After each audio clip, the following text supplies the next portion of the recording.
Tu l'as laissé sur la table. Je pensais que c'était toi qui l'apportais. Félicitations, c'est vraiment formidable. Je me suis occupée du cadeau pour Cadence et Shining Armor. C'était à toi de t'en occuper cette fois-ci. Tu t'en souviens? On ne peut quand même pas arriver à ce mariage les sabots vides. Tout va bien, ce n'est rien, il pleure toujours au mariage. Mais d'habitude, il attend que le mariage ait commencé. Ces feux d'artifice sans flammes sont encore plus beaux que des fleurs. Votre attention, tout le monde! Nos amis ont réussi! Ils ont vaincu cet affreux ourstick! Salut! Rebonjour. Dis, tu n'as parlé à personne de notre conversation de tout à l'heure au sujet de mon identité secrète. Je t'en supplie, rassure-moi. Non, je n'en ai pas parlé. Et pour ta gouverne, sache que tu n'es pas la seule à avoir un secret. Tu te souviens de toute cette avoine importée hors de prix que tu gardais pour une grande occasion? Eh bien, je l'ai cuisinée et je l'ai mangée. Entièrement. Ça fait du bien d'avouer enfin son secret le plus noir. C'est à ça que ça sert d'avoir une meilleure amie.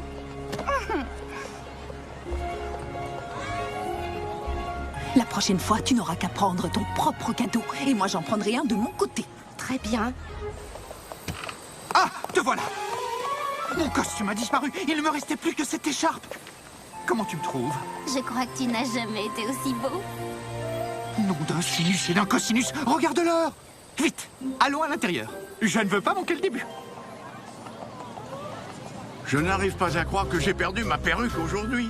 Je suis complètement ridicule, j'ai tellement honte. L'amour de ma vie mérite mieux que ça. Ne te fais pas de soucis, mon cher grincheux. Tu vas voir, la moustache de Stéphane Magnette va venir à ta rescousse.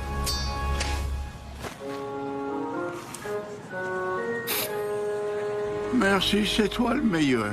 Allons, n'en parlons plus. Maintenant, avance jusqu'à l'hôtel et dépêche-toi d'épouser cette ânesse. Bien. Est-ce que tout le monde est là?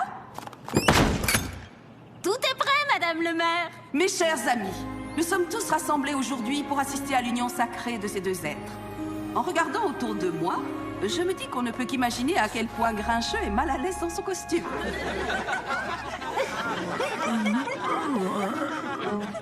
Mais je vois aussi de très nombreux poneys, très différents les uns des autres, et rassemblés uniquement par l'amour. Grincheux a dû parcourir un long chemin avant de rencontrer Mathilda. Et même si les obstacles qui les séparaient étaient nombreux, l'amour a fini par les rassembler. De la même manière qu'il nous a rassemblés ici aujourd'hui. Je suis très touchée par cette histoire d'un poney parti à la recherche de l'amour de sa vie pour enfin rassembler dans cette pièce des poneys si différents. En vous voyant tous, je me dis que chaque poney est le héros de sa propre histoire. Mais il n'y a pas que les personnages principaux qui rendent la vie aussi palpitante. Tous les poneys sont importants. Ceux qui jouent un grand rôle, comme ceux qui en jouent un tout petit.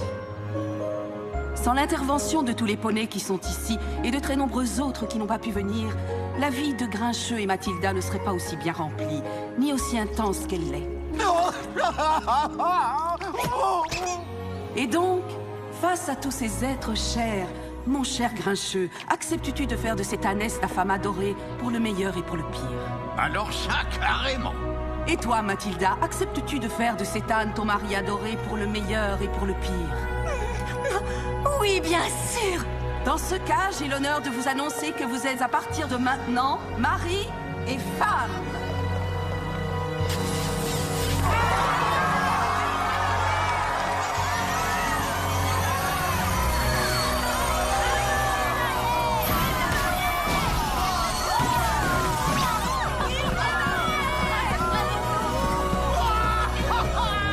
Mais oui, mais bien sûr! Il leur fallait de l'amour pour s'allumer!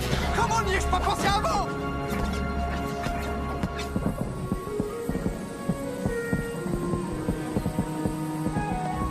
Vous savez, les filles, je pense que nous avons de la chance de vivre dans cette ville. Je vous aime toutes.